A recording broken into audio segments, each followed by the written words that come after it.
You ready? Ready. Welcome to the podcast. I'm John. And I'm Lizzie. And this is Harry Potter and the Second Time Reader.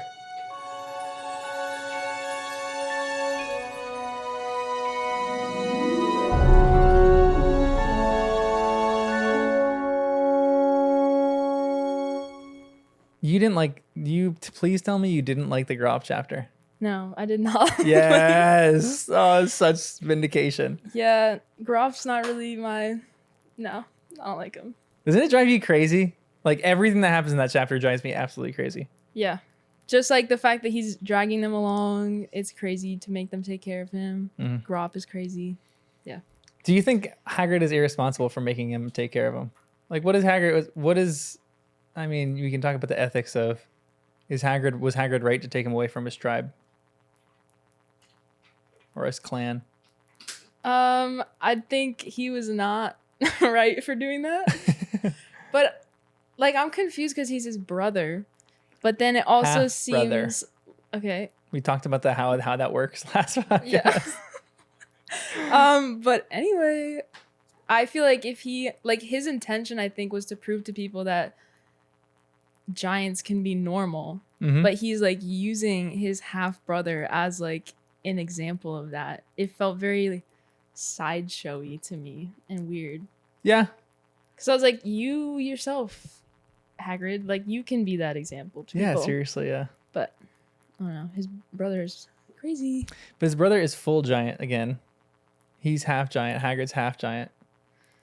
But we're up against Umbridge, who's gonna give Hagrid a sack because Hagrid is just a half giant. She doesn't like him, so like Hagrid's up against a wall right here.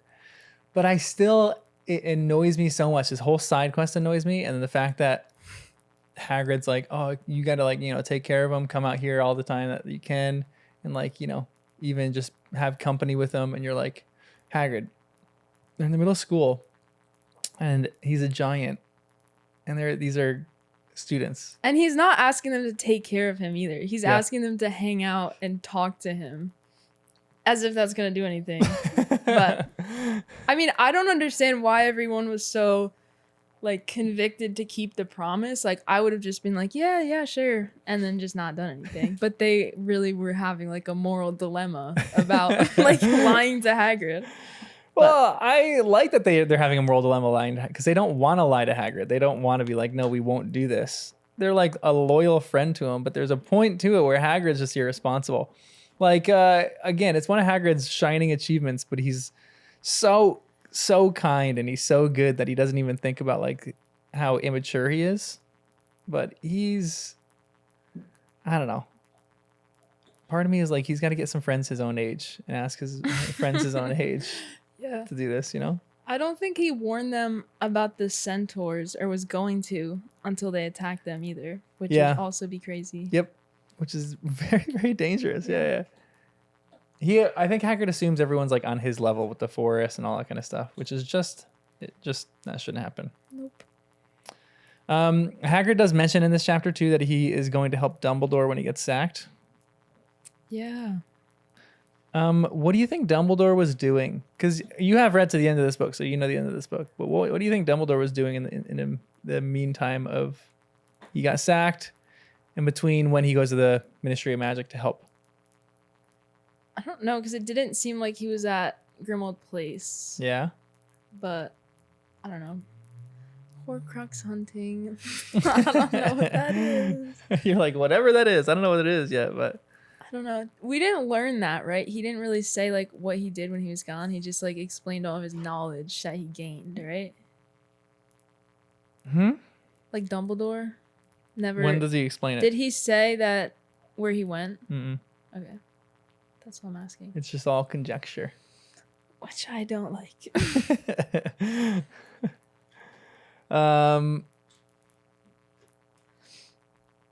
What did you guys... Oh, another part. Okay, so here is maybe the bigger reason why I don't like the Groph chapter. Everything that happens in the middle of it, I don't like. But the fact that Ron has this incredible Quidditch game and Hermione and Harry as two best friends miss the Quidditch game, that drives me crazy. I'm like, if I'm Ron... I mean, I never really like loved having, like all my family at games. It didn't matter to me that much. It was cool like later on in my career, but the fact that Ron has this perfect flawless game, and the fact that we had a chapter of Quidditch, and I love chapters on Quidditch, and we didn't get to have like a detailed dialogue of what Ron went through, that crushes me because I want to know what Ron went through. Yeah. I want to know his moment of glory. Yeah. It was sad. Yeah.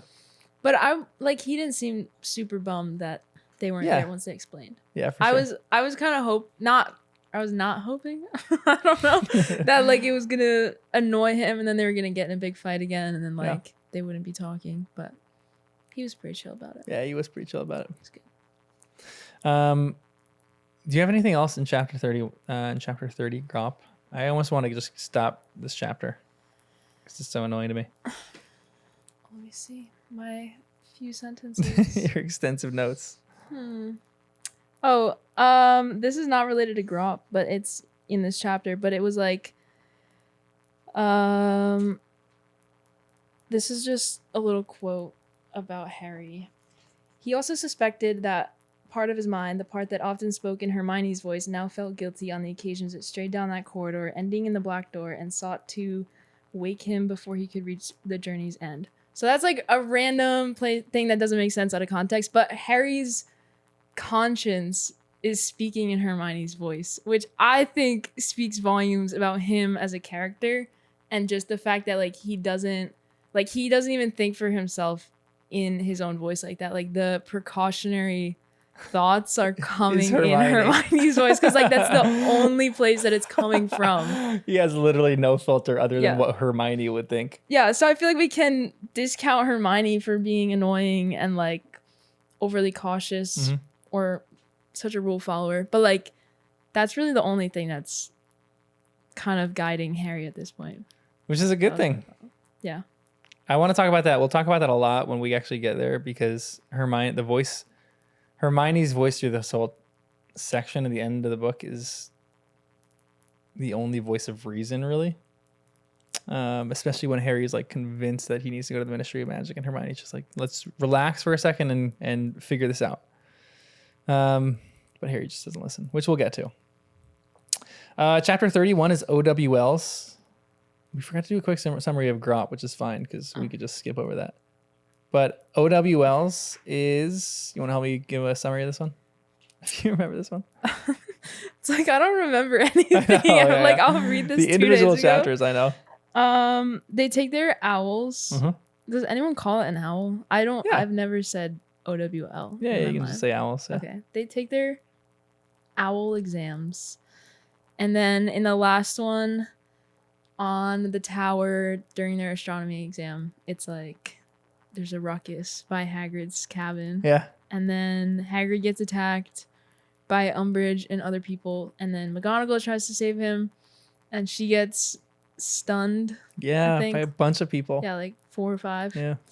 And then the chapter ends and she's just like knocked out. And Hagrid runs away.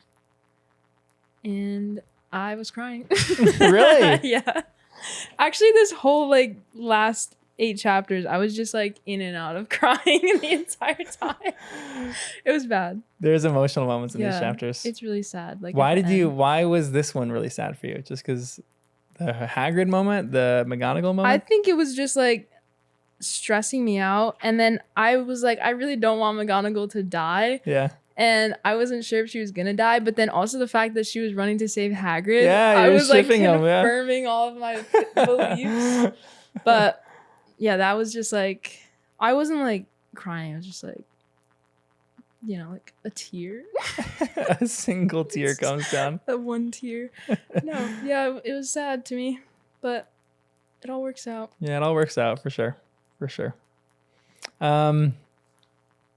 If you were taking all the exams for all the classes, what would your highest score be for a class, and what would your lowest score be for a class? Can you remind me of so the classes are like History of Magic, not Occlumency, Arithmancy.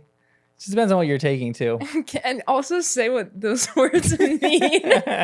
Okay, History of Magic. We'll do the major ones. History of Magic, you're learning history of magic. Transfiguration, You're transfiguring things. It's Okay. McGonagall's class. Yeah. Charms is Flitwick's class. You're learning like charms. I don't know how to describe them. Sorry. Defense against the dark arts, which is the defense against the dark arts. Defense. against the dark- Defense. Herbology, which is plants. Astronomy, which is, they're looking at stars. They look in the astronomy tower. That's like their last exam. That like kind of covers the majority of the basics. Then potions too. Probably not. I would probably do really bad in potions. You're not a chemistry person?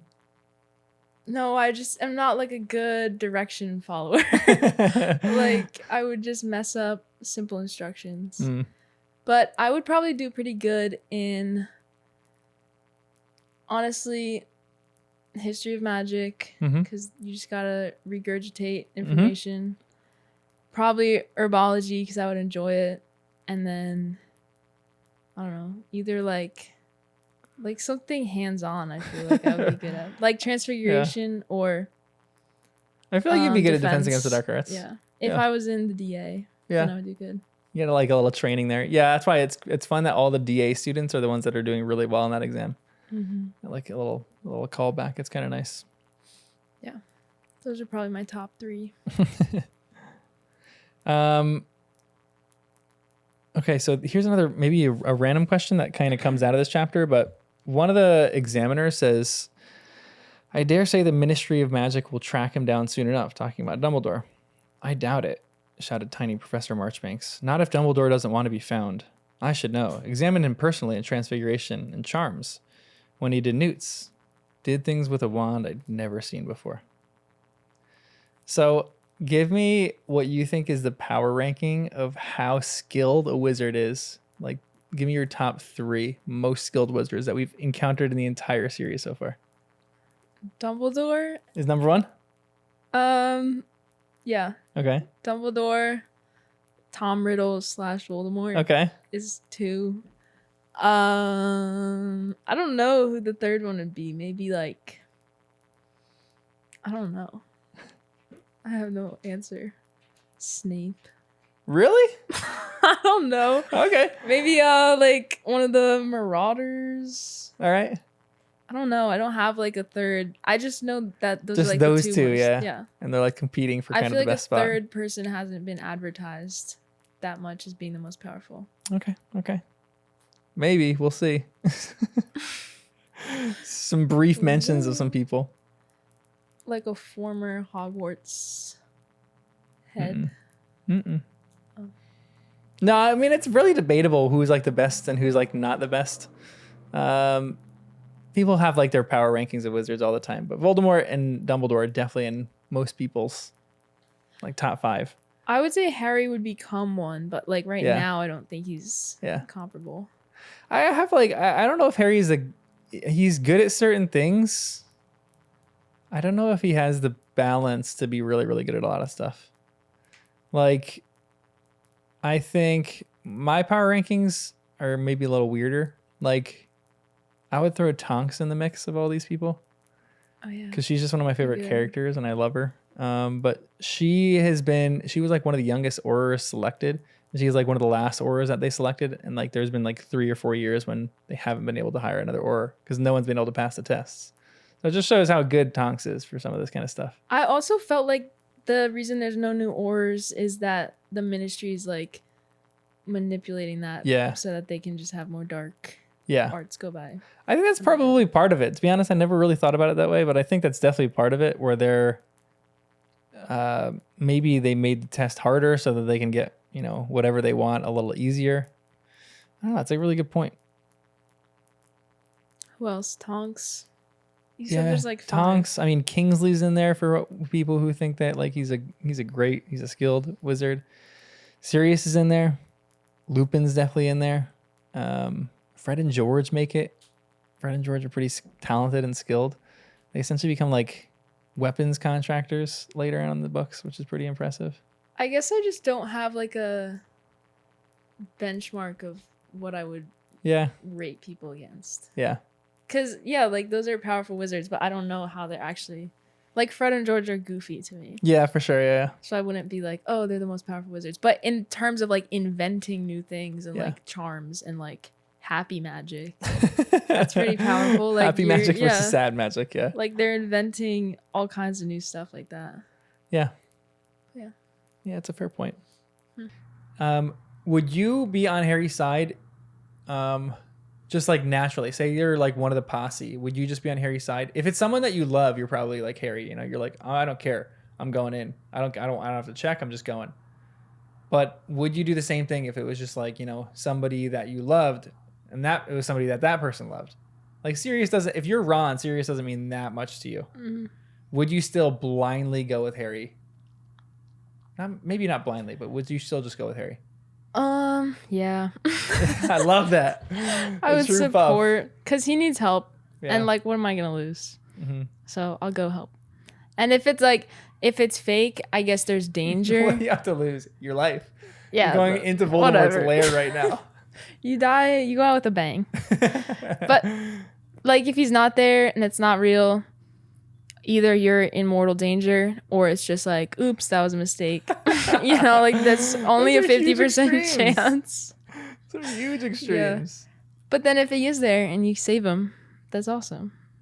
And I would never like forgive myself for not going. Yeah. So you're just living by regret. You're living by what you'd regret less, I guess. Because if they didn't do that for Mr. Weasley, imagine like your dad died and you're like, oh yeah, I knew that. Yeah. But like I didn't go. Yeah. That's a great point. That situation kind of screwed Harry up because that was confirmed to be true. So Voldemort really toyed on his emotions in this one where he like knew exactly what was going to happen. Yeah. And kind of just screwed him up on that. Yeah, because for all he knows, like he can fully trust all of those dreams. Hermione says this other line where she goes, okay, she said, looking frightened yet determined. I've just got to say this. What? This isn't a criticism, Harry, but you do sort of, I mean, don't you think you just got a bit of a saving people thing, she said? Yeah, do you think that she's right here? No. Really? Yeah. Do you think she's right? Yes. Why do you not think she's right? No, you go first. No. Ladies first. I actually so I'll put a precursor on this. I think Harry has a saving people complex at the current moment with people that he truly cares about. And he doesn't care about any of the repercussions for it. If it is someone he cares about, he is going in guns a-blazing. Okay, what do you mean by complex though? Like it is in Harry's nature. Like it is part of his person that he cannot help but if a person is in trouble or wounded or has some kind of bad thing about to happen to them, Harry is charging in to help that person. And you think that's a bad thing? No. Oh. Not at all. I think that's one of Harry's most admirable qualities. But you don't. But it turns into a bad thing because Voldemort uses it to his own advantage. Okay. Well, okay. Now I feel like I would agree. Like it's in his nature to save people. But I wouldn't say that's a saving people complex. Like that makes it sound negative. Yeah, that's kind of true. There is a point to it where it so the action itself isn't negative, but Hermione is spinning it in the way that she's saying, what you have, it can be very easily manipulated. Yeah. So Harry's issue then doesn't become he has a saving people complex. His issue becomes he doesn't listen properly to his friends who are trying to speak rationally to him. Hermione is a very rational point and has a very rational like moment in this where she's like poking holes in everything that Harry's doing. And Harry's like, I don't care about any of it. I'm going because he is so focused on Sirius getting tortured right now. Mm-hmm. He's like, Sirius could be dead, so he just wants to go. Hermione's like, we need to do checks. We need to like, this seems irrational. And she's pointing him out all these logical directions and he is just ignoring all of them. That's what I'm saying. Harry has an issue. Yeah, I think it's more his issue of not processing through the situation and the consequences rather than a saving people complex. Because I think like in Harry's sense of a saving people complex, it sounds like a good thing. Like I think we should all be out here trying to protect people and like save lives if we can. Like I'm not gonna watch somebody be in peril and not like step in to save them. It's very admirable. And like the situations that she's basing it off of are like the lake and the people at the bottom of the lake. Like I feel like that's not a great example. Yeah. Cause like he saved you. Or did he save her? Did the other guy get her? He was going to save her, but Vic came real fast and saved Hermione. Hermione. Yeah, I think that's a fair point. In this chapter, there's two other things that happen, and there's two other characters that I want to discuss. The first is Kreacher, and I want to get your thoughts on Kreacher. It literally just hit me in like the last chapter that Kreacher, as in like creature with a C. Yeah. Like I don't know why. Totally different in my mind. What about Kreacher would you like to discuss? He was essentially the person that indirectly killed Sirius. And we'll talk about this at the end. This is maybe the more pertinent line. Yeah, I see what because this is what happens in this little section. Harry goes, "Where's Sirius, Kreacher?" Harry demanded. The house elf gave a wheezy chuckle. "Master has gone out, Harry Potter." "Where is he gone? Where is he gone, Kreacher?" Kreacher merely cackled. "I'm warning you," said Harry, fully aware that of his scope for inflicting punishment upon Kreacher was almost non-existent in this position. "What about Lupin, Mad-Eye, any of them? Are any of them there?" "Nobody but Kreacher," said the elf gleefully. And turning away from Harry, he began to walk slowly toward the door at the end of the kitchen. Kreacher thinks he will have a little chat with his mistress now. Yes, he hasn't had a chance in a long time. Kreacher's master has been keeping him away from her. "Where has Sirius gone?" Harry yelled after the elf. Kreacher, has he gone to the Department of Mysteries?" Kreacher stopped in his tracks. Harry could just make out the back of his bald head through the forest of chair legs before him. "Master does not tell poor Kreacher where he is going," said the elf quietly. "But you know," shouted Harry. "Don't you? You know where he is." There was a moment's silence.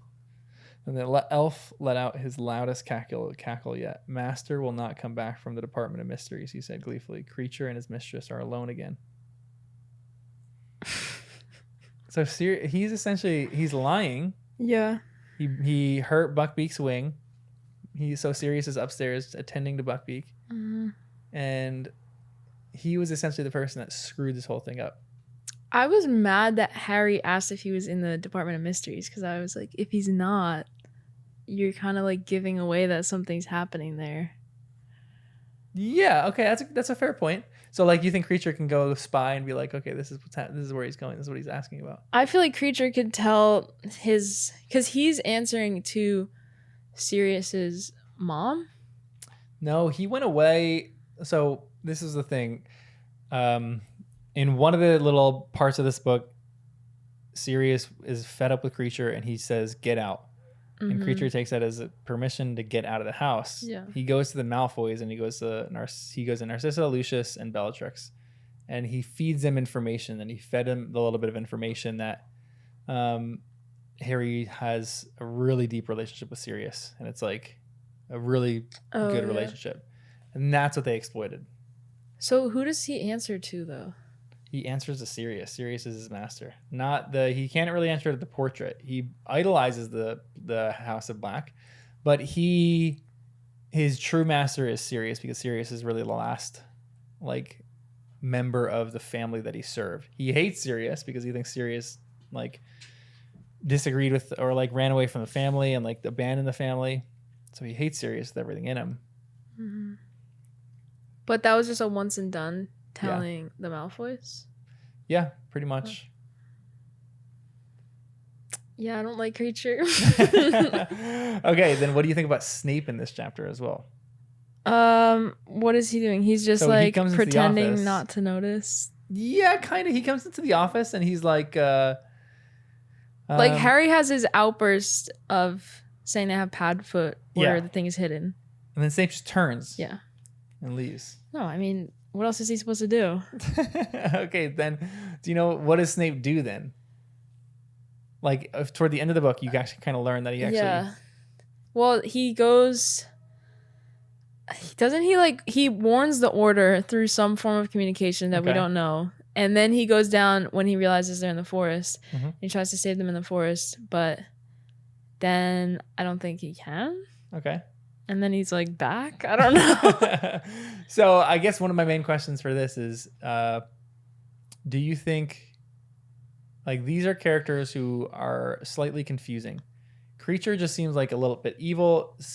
Snape seems like he's doing some good things and doing some evil things. He's just like a strange character. So I guess the question for this is, I feel like I've asked this too many times. Like, which characters do you just not trust, and which ones do you think that Kreacher is a character that will continually,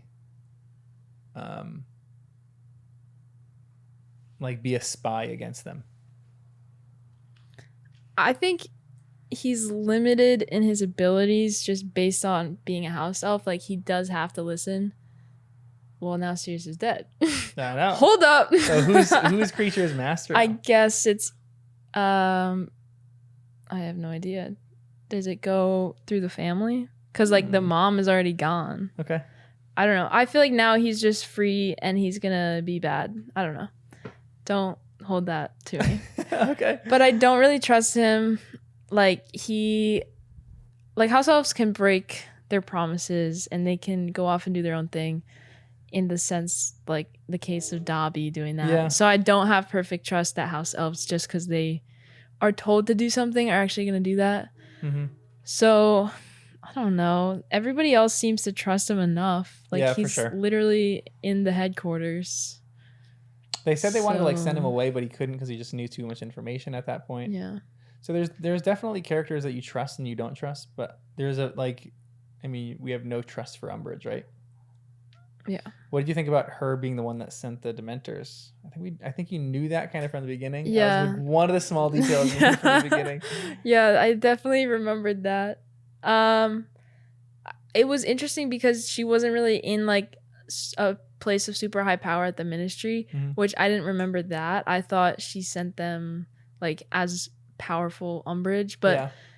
I don't know. It felt like she was just a normal person who just was like, we got to do something, and then took this whole like good versus evil. Took matters into her own hands. Yeah, and I was like, either this lady just really wants to like push up her career, and like I don't know, or she's really like a dark wizard, and I don't know, like she took it into her own hands, which is like insane to me.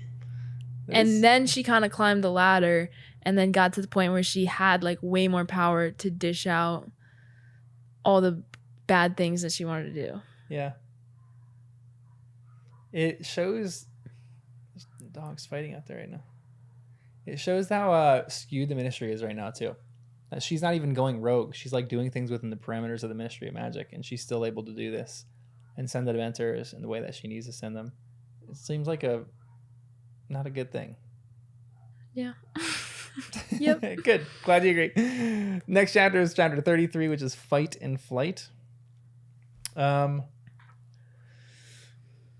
Thestrals. Yeah, this is when they get on Thestrals. And they go into the department, or they go into the Ministry of Magic, essentially.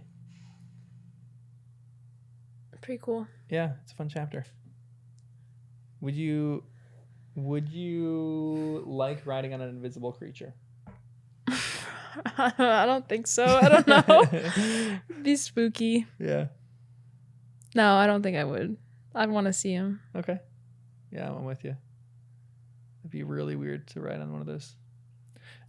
Also, like everybody just seeing you, like yeah. Your just legs are Yeah, spread you're just, wide like, on this horse. striding nothing. It's just like this invisible thing, and you're just like, okay, what's going on here? Yeah, that would be so weird.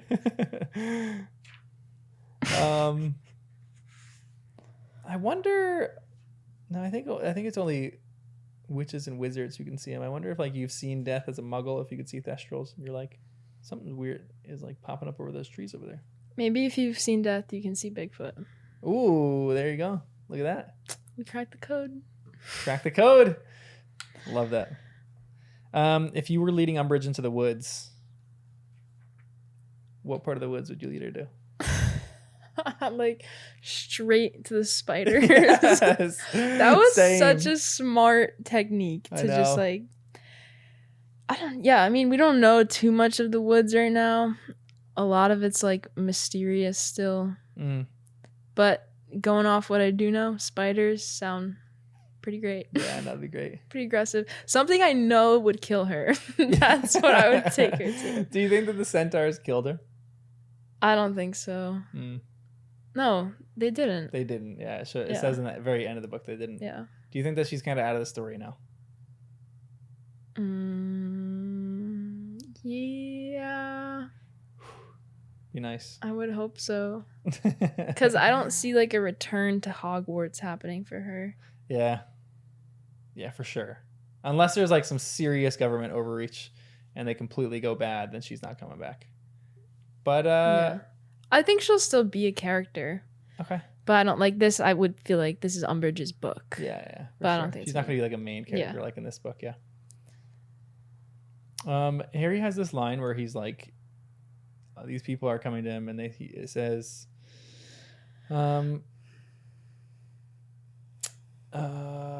then we should come too, said Neville simply. We want to help.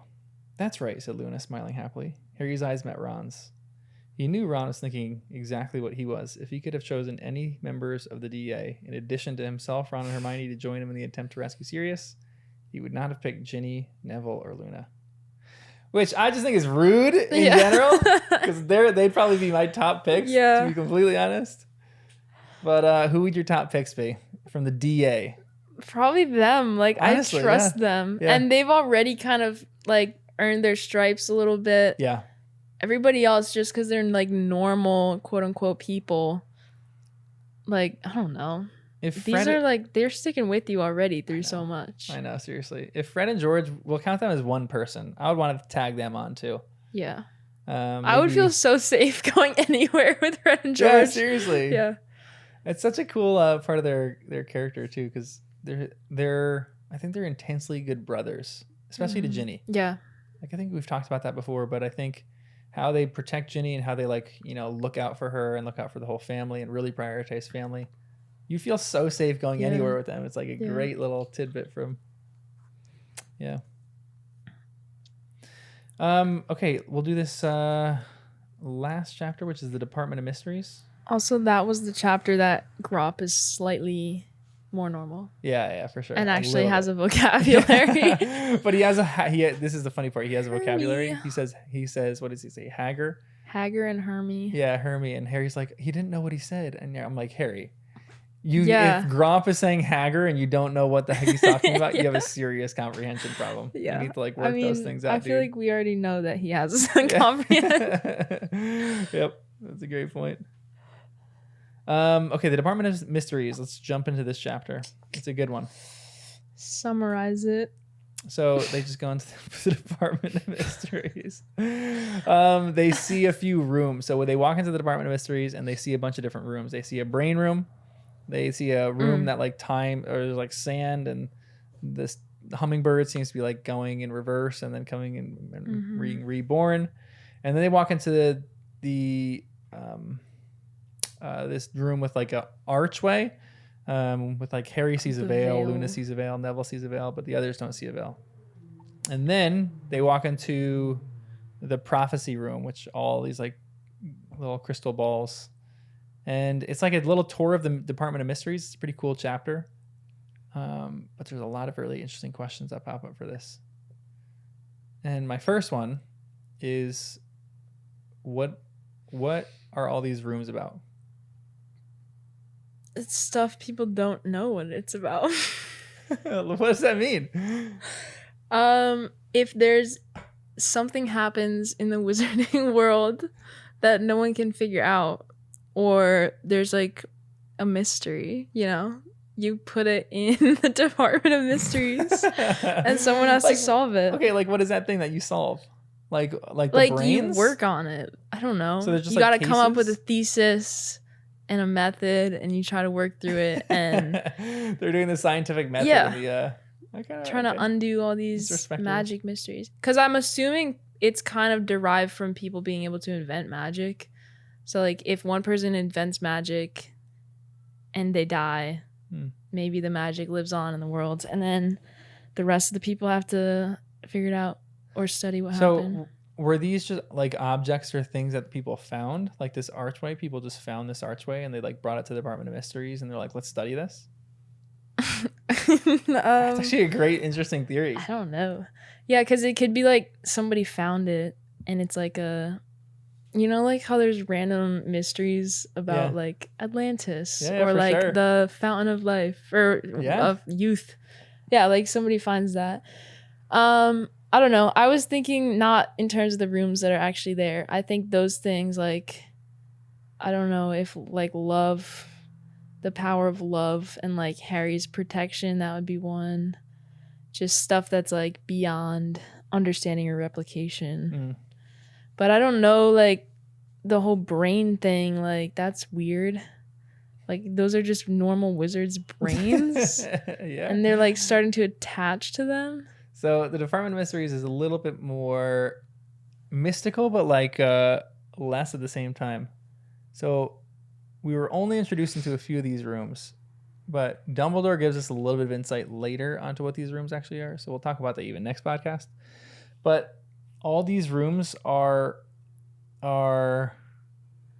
wizards studying the deeper forms of magic. So the room where the hummingbird is in, that's the time room where they're studying time. The brain room is, a lot of people say like they're studying the mind for like what exactly the mind comprises the mind.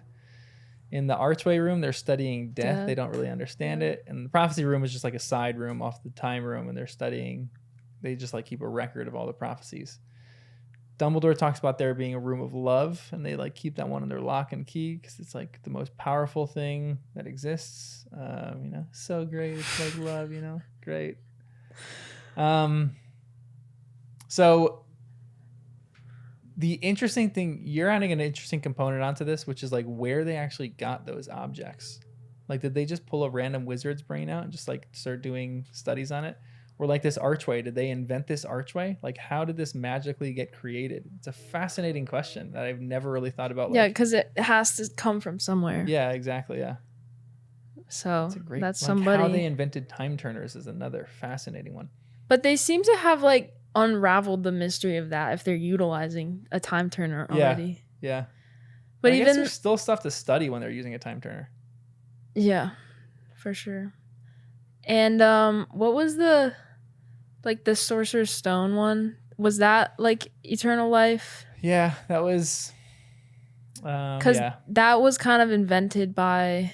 That was alchemy. So it was, this stone, anything it touches turns to gold, and they invent the elixir of life from it.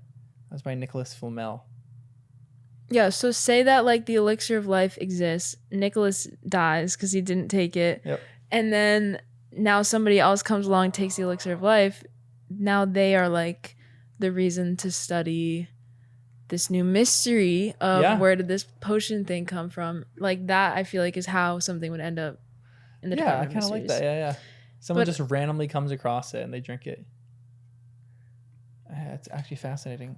Yeah, maybe there's like a wizard out there just doing stuff and planting it around for other people to find, like an Easter egg hunt. Because it's interesting because they say the stone has been destroyed, the Philosopher's Stone has been destroyed, but I'm like, honestly, like Indiana Jones, it belongs in a museum. Not in a museum, it belongs in like a laboratory. It belongs in a place where they should study it and like figure out its properties. The only issue with that is it can become really dangerous, which is why there's so few unspeakables, and the Ministry of Magic has that so under wraps. But I mean, it's like mistrust of government. The government's not gonna, if like one of the scary things is if the Ministry of Magic, ever really goes rogue or dark, like even the point where they're in now, I'm very surprised that they didn't use some of the things that were in the Ministry of Magic to a deeper extent, in a more evil extent. Because like they know it's there, so like I'm curious if Fudge really knows what's going on in the Department of Mysteries, or if it's only the unspeakables, and maybe like there's some kind of law that no one but a few unspeakables can know what's going on in the Department of Mysteries. Yeah, for sure. Just unhindered because you're in the ministry. Yeah, that wouldn't be good. Which room was the most interesting room to you? Probably the one with the veil. Yeah. Yeah.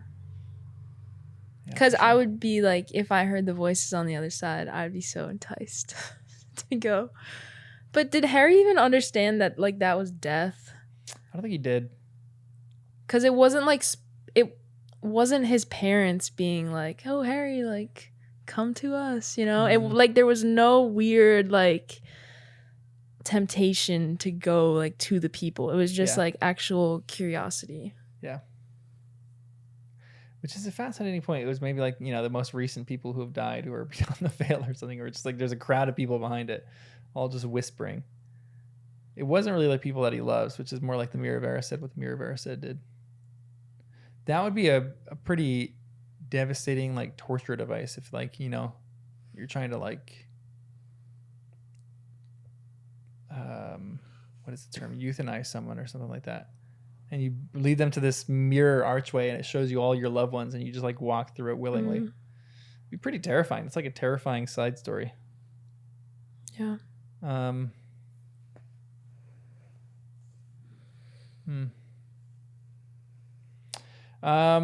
What does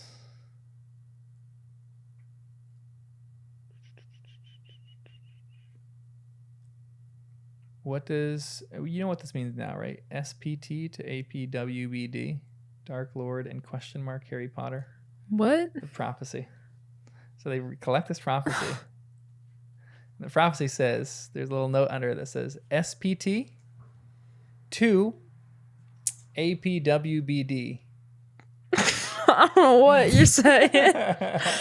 Not It's initials of people's names. SPT SPT to 2. APWBD. That's a person's initials. Do you know Albus someone? Dumbledore. Yeah, Alf, Wulfric, whatever. Percival, Wulfric, Brian, Dumbledore. Dark Lord of Harry Potter. What was the first one?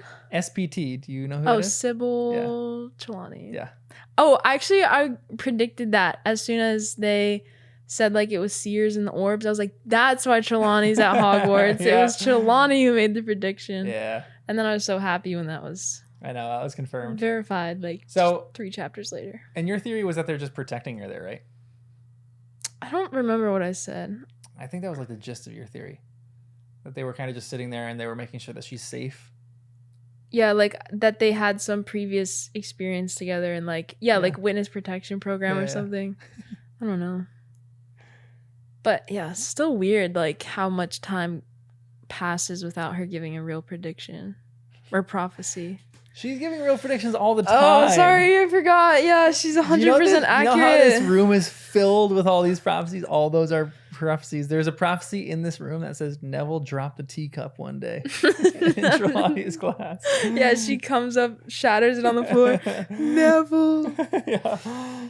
Okay. You believe that, John. You just I will keep stand by on. that. I will live and die by that. No, I feel like you've made a few valid points to that Yeah, argument. We'll keep talking about her as we go on. I love her. She's my favorite. Everybody's your favorite. Well, that's pretty much that. We will talk about all these a little bit more in detail in the next podcast. But the next one has a bit more of like interesting questions for this. Yeah. So, anything else? Nope. That's it. Thanks for joining us on our journey of Harry Potter and the Second Time Readers. Peace. Peace. See Reader. ya. Who says see ya and who says peace?